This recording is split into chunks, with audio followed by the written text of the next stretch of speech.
It was just past 6 when I was returning home to my apartment from my morning jog. The late September air had cooled the sweat on my skin, and I was looking forward to a nice hot shower.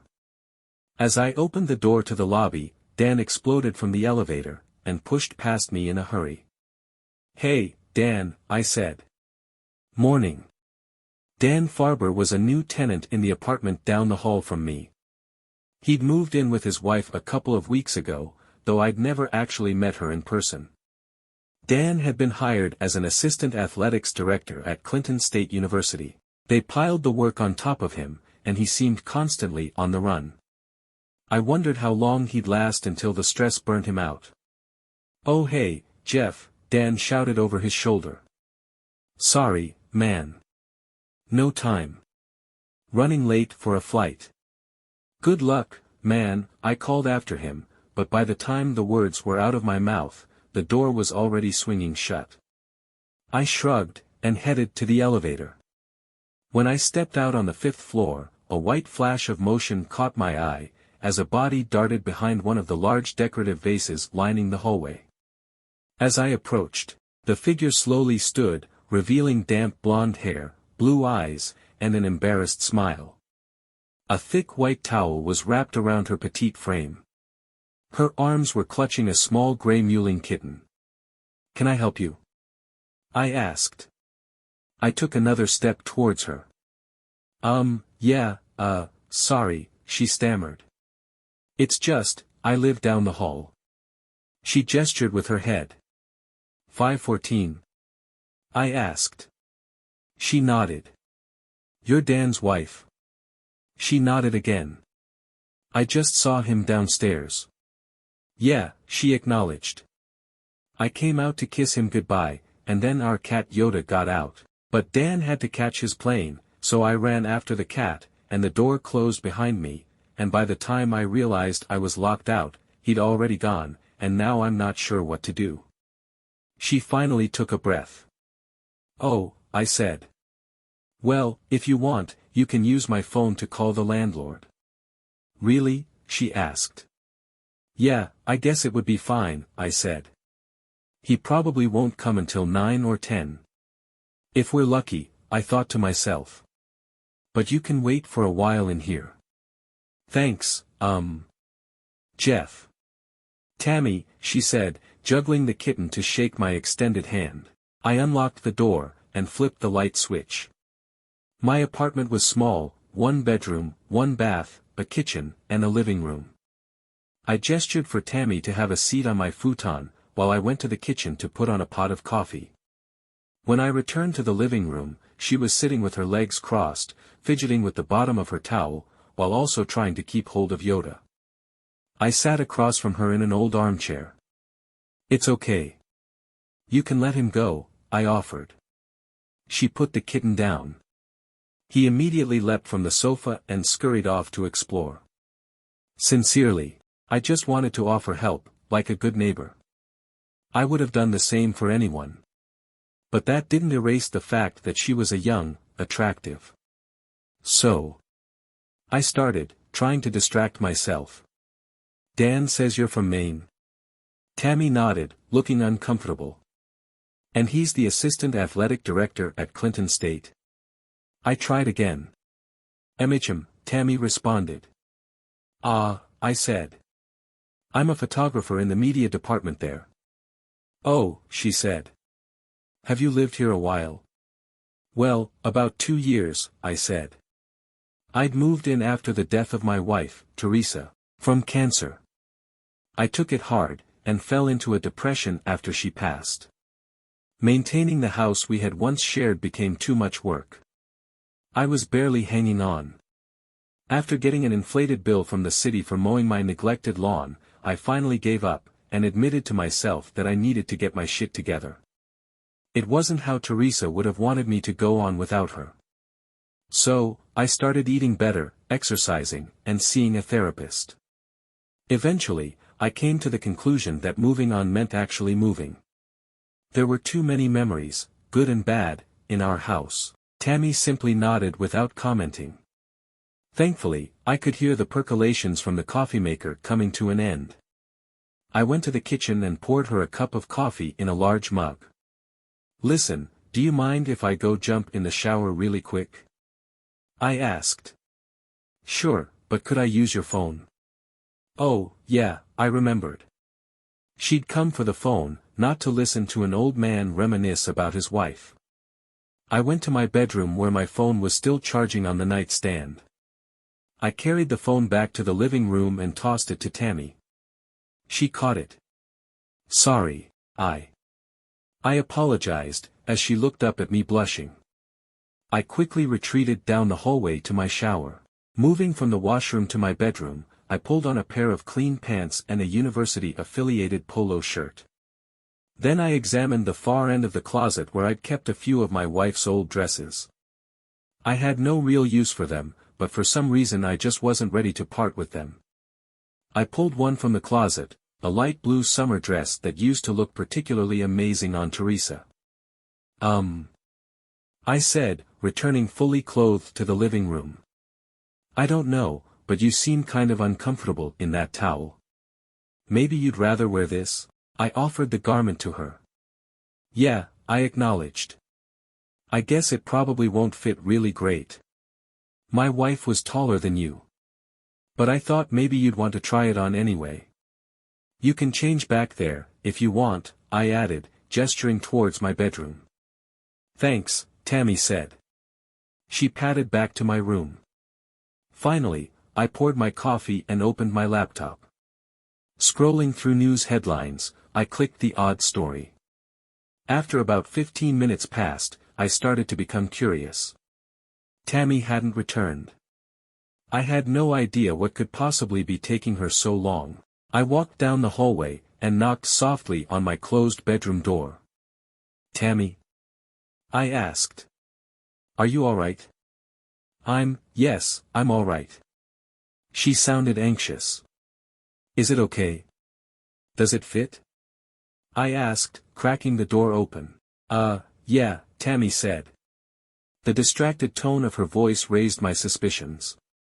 I pushed the door further open, and cautiously popped my head around it. Tammy was bent over my bed, wearing my wife's ill-fitting dress. Spread out in front of her were several photographs.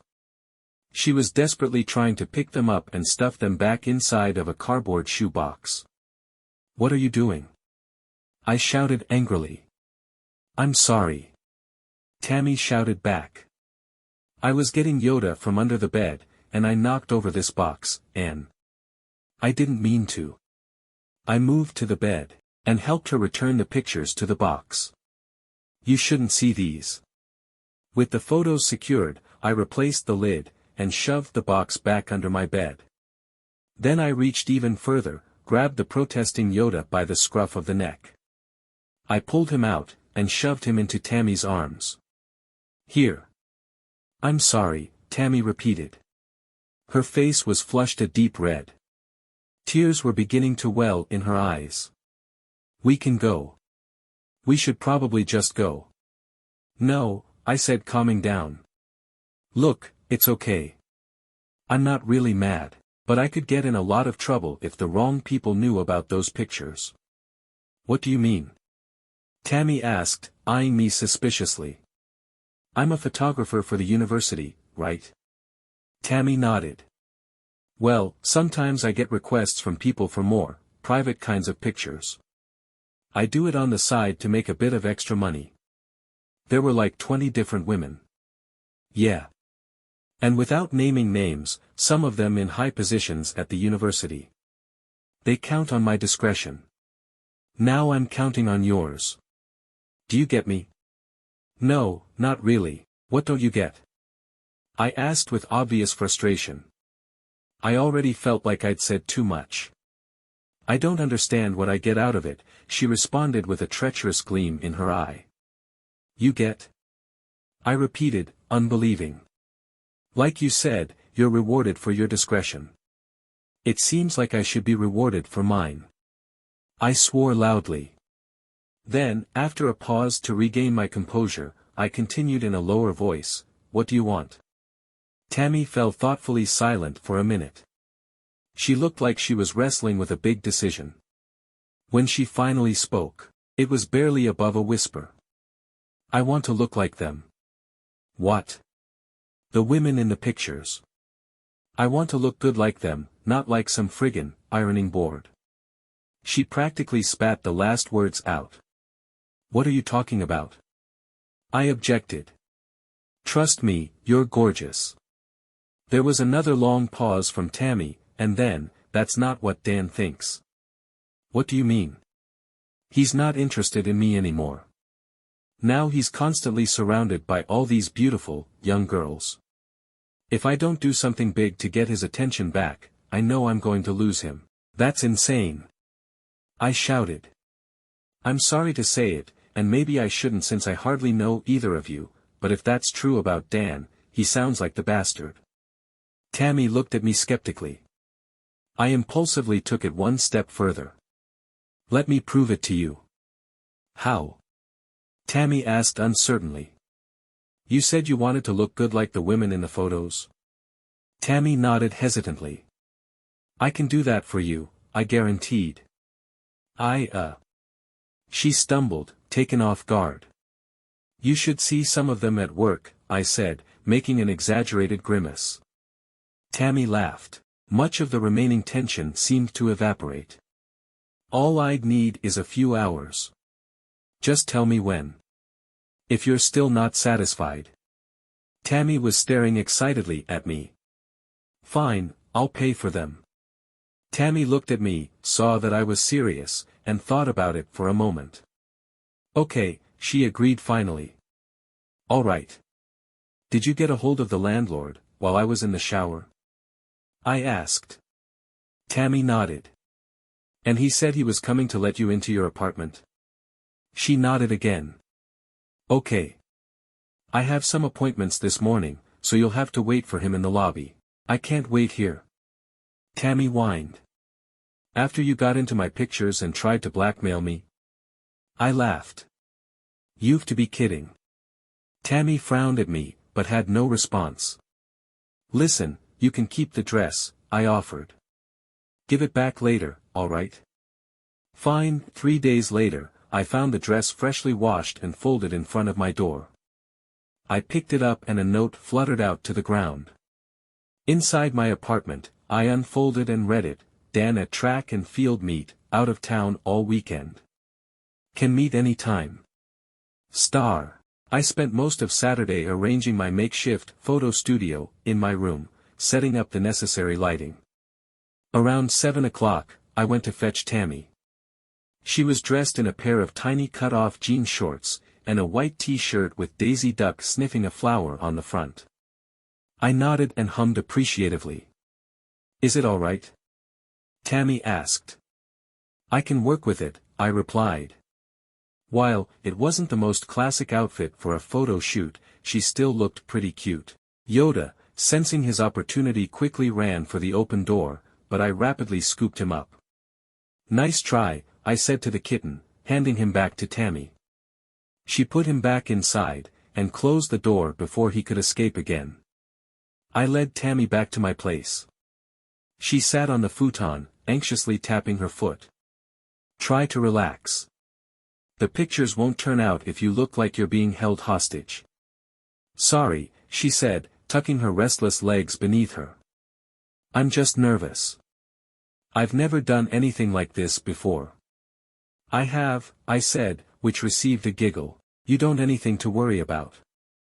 You look great. Thanks, she said with a weak smile. I was looking forward to working with Tammy. It wasn't that she was younger or more physically attractive than my other clients. To be honest, sexiness is only about 20% about looks. The rest is attitude. I had a knack for bringing that out. Sometimes it took a little flirtation. Sometimes, it was about knowing when to step back and let them take control. Sometimes, all I had to do was point the camera and let them know someone was paying attention. Beneath Tammy's nervous energy, subtle but detectable, I could see a woman desperately desiring to be desired. She was there, excited by the prospect of finally being found, like a kid playing hide and seek. I love what you're doing right now, I confided. What?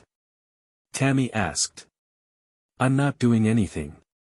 Exactly, I agreed. Just wait right there. I rushed back to my room, took my camera off the tripod and returned to the living room. Tammy regarded me with curiosity. Don't look at the camera, I instructed. Pretend like I'm not even here. Tammy looked away. I snapped a couple of shots in quick succession. Great, I encouraged her. You look amazing. Just remember I'm not here.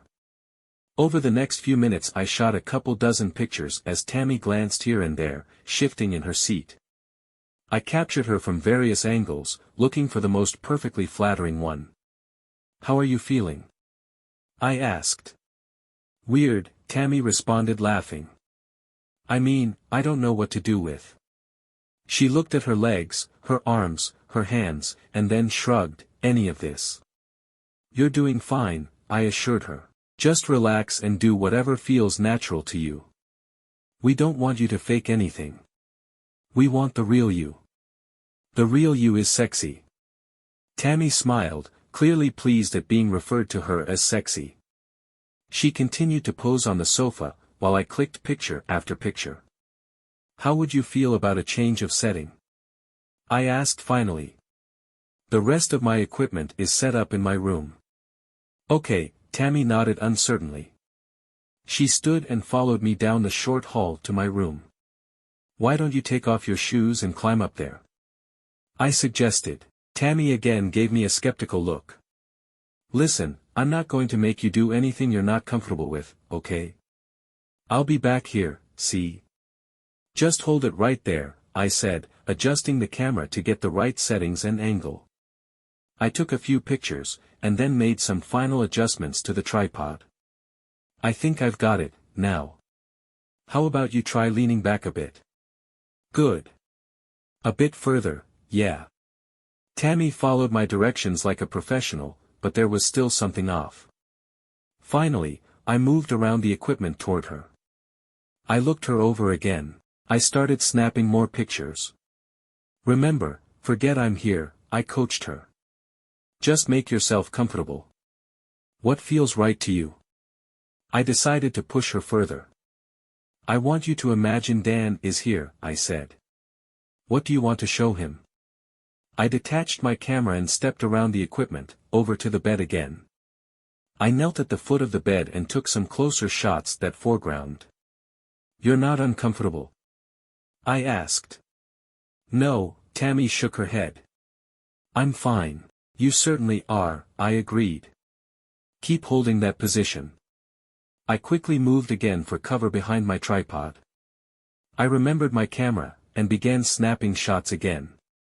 Great! I shouted. Keep going.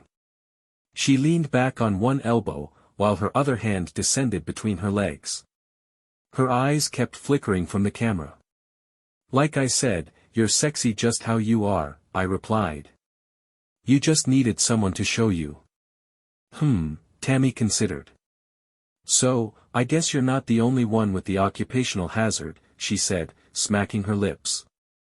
I guess not, I agreed. It's a dangerous job, but someone's got to do it. Tammy crawled to the end of the bed, slid off, and ducked between the lights. What are you doing?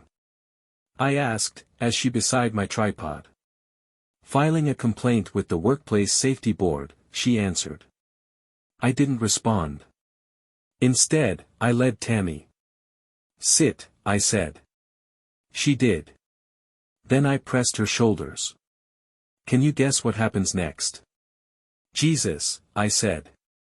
That was, amazing. Tammy completed. Yeah, I guess those were the words I was looking for. God, I can't tell you how much I needed this. I mean, that was great, though, but to feel wanted, like I was still sexy, and I could still turn someone on. Anytime.